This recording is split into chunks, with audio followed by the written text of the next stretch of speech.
जगत्कारणं वन्दे पन्नगभूषणं मृगधरं वन्दे पशूनां पतिं वन्दे सूर्यशशाङ्कवलिनयनं वन्दे मुकुन्दप्रियं वन्दे भक्तजनाश्रयं च वरदं वन्दे शिवं शङ्करम् ॐ मृत्युञ्जयाय रुद्राय नीलकण्ठाय शम्भवे अमृतेशाय शर्वाय महादेवाय ते नमः।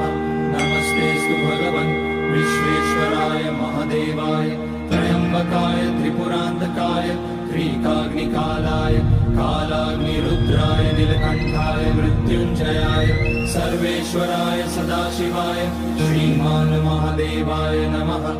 ॐ नमः शम्भवाय च।